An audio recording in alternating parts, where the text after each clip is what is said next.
Welcome back to another volume of truly disturbing tales from Reddit. Today we're going to be narrating 3 new unsettling stories, taken directly from the platform. I encourage you all to sit back, grab a snack, and enjoy these terrifying personal accounts. Now, without any further delay, let's jump right in.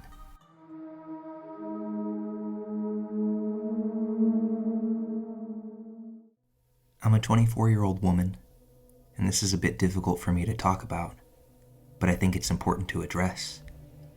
So my parents split when I was young. Neither my dad nor my mom had their acts together, which in turn caused me to not have my act together. From a very young age, I was drinking and experimenting with recreational drugs. I was just falling into a cycle that my family has always been in. My mother had a tendency to sleep around with anyone that would give her the time of day. This meant inviting some really creepy guys into our home. I think it's important to mention that she was a drug addict and didn't consider any of the danger involved. I had been arrested a few times before the age of 15 for either fighting or underage drinking. It's pretty clear to say that I was a mess. One night, my mom and her occasional boyfriend were waiting up when I stumbled in the door drunk. This was the moment that I realized that I needed to change. Pretty much unprompted, my mom's boyfriend pushed me down and then pulled me into another room of the house. My mom began banging on the door and begging for him to let me go. To this day, I still can't forget the sinister look on his face. It gives me chills just thinking about it. It was the face of someone who had bad intentions. It was a slight smile, and I swear it's burnt into my brain. He said something along the lines of, "I'm about to show you why it's bad to let your mom worry about you." I screamed. He kept coming at me, but I put up a fight. After a few minutes of constant struggling, I scratched him in the face, and that enraged him. Thankfully, my mother had phoned the police, and he was arrested before anything serious happened. There was this one cop that was always present when I got in trouble.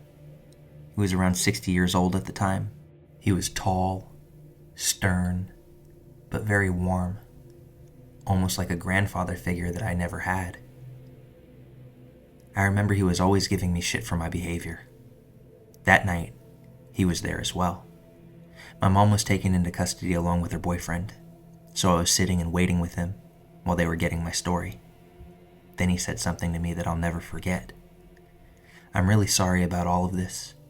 I'm sorry, but you're not going home." And then he told me, "It's time for you to change. Do you want to end up like her? Or do you want to be somebody?" I told him that I wanted to be somebody. I wanted to break that cycle. I was put into foster care, which was a horrible experience at first, but it ended up being what I needed. Me and that cop stayed friends until he passed away about a year ago. I always went to him when I needed guidance. I'm happy to say that I've been a corrections officer for the past 2 years because of him, and I'm pleasured to honor his memory by pursuing a career in law enforcement. Also, losing me was what my mom needed to get her act together. She's been sober for 10 years, and now married to a wonderful man. While this was difficult to share, and while I know it started out very bleak, my hope is that somebody going through the same thing that I was finds this somewhat encouraging and finds the strength to change their path in this life.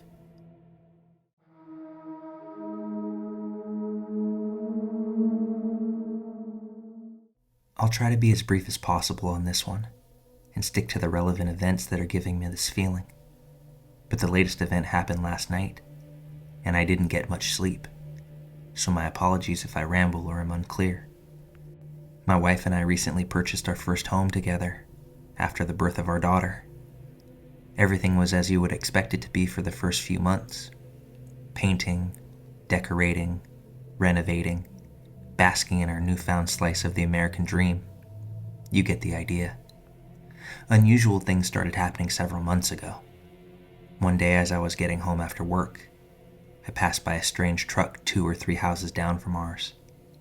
I say strange for a few reasons. We know literally everyone in our small neighborhood, and I'd never seen this truck or this person before. There's no reason for through traffic to come down our street, and the truck was driving very slowly, like, put it in drive, but don't press on the gas slowly. As I pulled in the driveway, the truck flipped a U-turn and came back towards my house. As I was getting out of my car, the truck crawled by, and the driver stared daggers at me as he passed, before he sped off.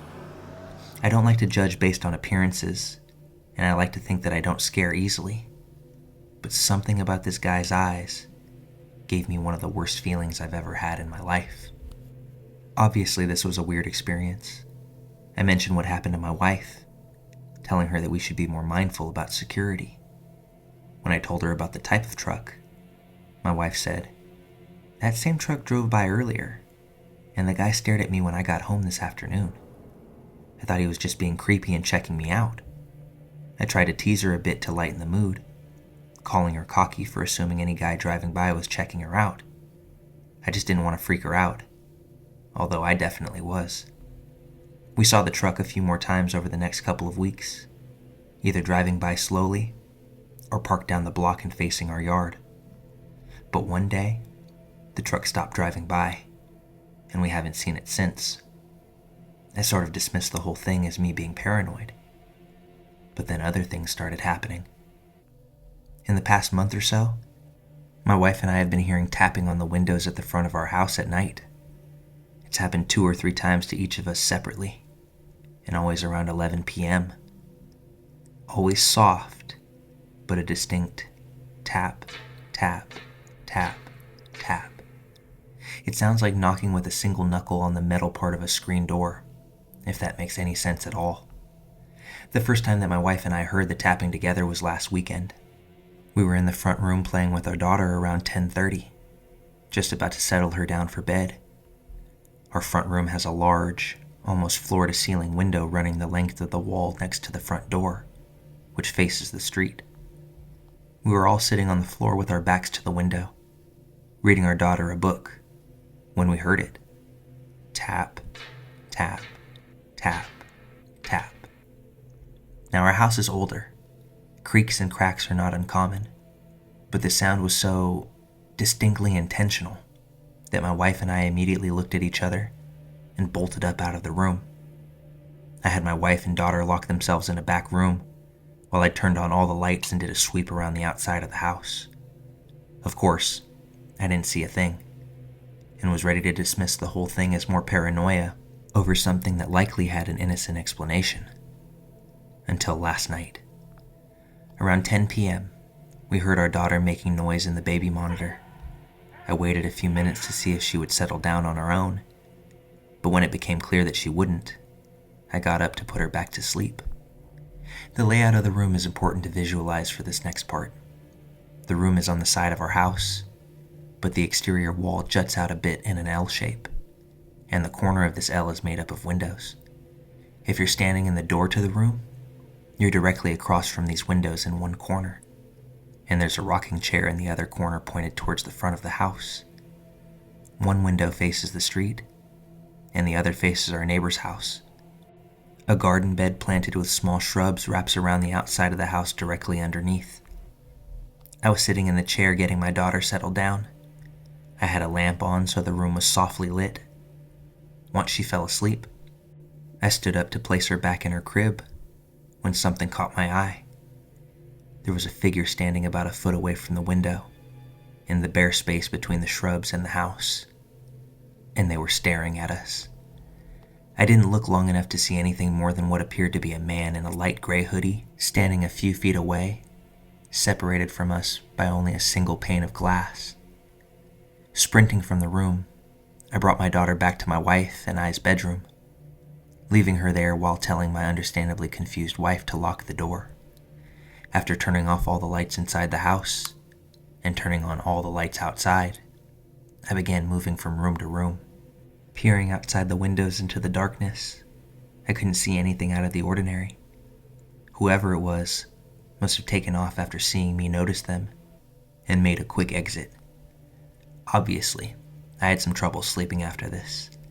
I spent hours checking security cameras and going from room to room, looking out windows into the night, hoping, but also not hoping that I would see anything that could explain what had happened.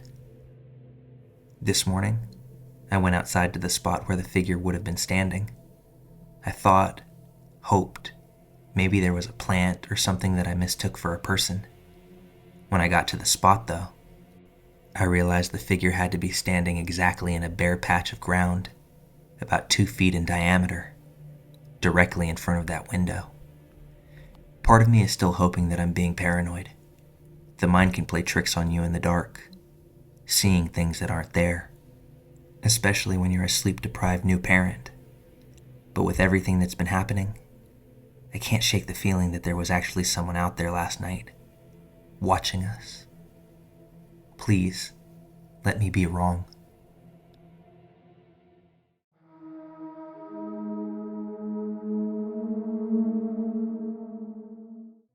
This is a story that I don't even know where to begin with, mainly because it never occurred to me that something like this was possible.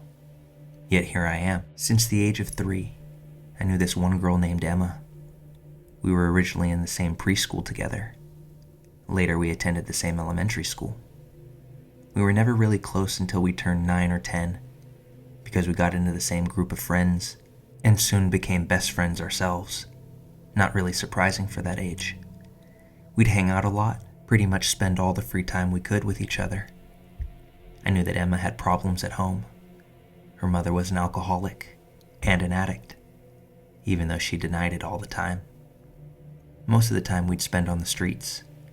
However, rarely we'd stay at my place when it was raining or during storms and blizzards. But we never entered her apartment when someone was at home, and even then never stayed longer than 10 minutes. My mother suspected that she was stealing stuff from us.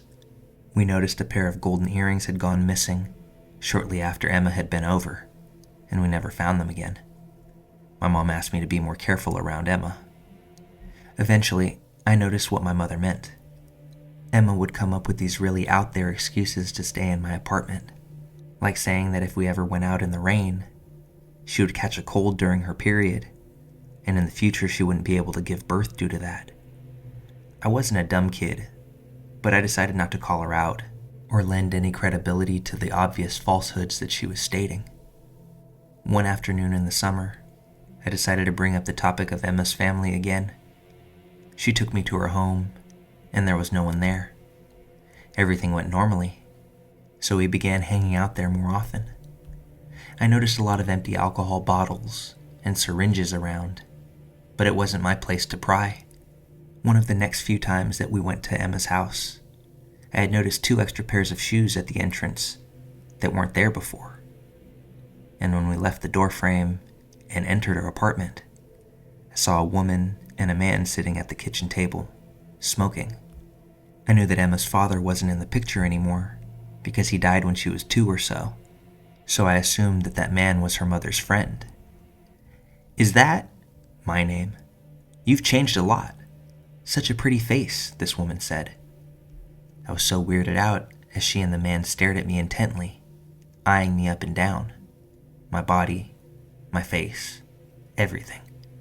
I was pretty sure that I had never met her mother before. So maybe she saw me in a kindergarten album or something? After that encounter, Emma started acting really strangely, asking about my parents' full names, where exactly they worked, whether I have extended family, persuading me to go to abandoned places. She would drag and beg me to go to her place several more times where I met her mother and that man again. Weird comments, especially about my body, happened pretty much every time. I told my mother about Emma's behavior. I didn't tell her about the weird stuff with her mother, and she banned me from hanging out with Emma completely. Shortly thereafter, once Emma and I had stopped talking, her mother took her from the school and transferred her to another one. Fast forward a month or 2 later. It was a regular morning. I was heading out to school when suddenly an old beaten-up car pulled up near me, and a woman got out. I couldn't see her face clearly due to a scarf being wrapped around it, and I assumed that she was just a passenger getting out of her car, so I continued my way towards the school.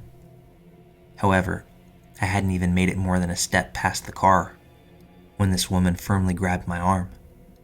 She started saying something about my mother being in the hospital, and that I needed to go with her. Her voice seemed familiar, as well as the pieces of her face that I could see. She also said full names of my parents, and that she's related to me on my uncle's side. She even said his name. I freaked out and began pulling away from her, refusing to get into her car. So she grabbed me by the shoulder, placed her palm over my mouth, and attempted to drag me into the car. That's when I saw the driver was that man from Emma's place. I bit the woman's hand as hard as I could, thrashed about until she let go, and I ran all the way home. When my mother got home, shortly after I did, she was furious after being alerted that I never got to school, but she quickly calmed down when she saw my state. My clothes were torn, my arm heavily bruised, and I was sobbing uncontrollably. I was never an emotional kid, rarely even showed mild emotion, so this stood out even more. I explained everything that had happened, and she showed me an old photo album with all the relatives that she could dig up. She asked if I recognized that woman anywhere, and I didn't. Since this time, my mother hasn't said a word to me about that, and we just pretend as if it never happened. Today, though, I stumbled across Emma's Facebook, and there on the front page was a photo of her and her mother with that f***ing scarf. I had denied the possibility that it was her throughout my whole childhood, but here it was, proof that makes it impossible to lie to myself anymore. I need to let this out because my mother never got me any psychological help after this, and I had just bottled it up for years. Why did Emma's mom do that? Did Emma know? What were her intentions if she got me into that car? And how would my life have changed if that were the case? All of these questions are constantly on repeat in my head, even a dozen or so years after this occurrence. I think the coldest part about my constant wondering is that the more that I think about it, the more apparent it is to me that I'll never actually know the true motivation.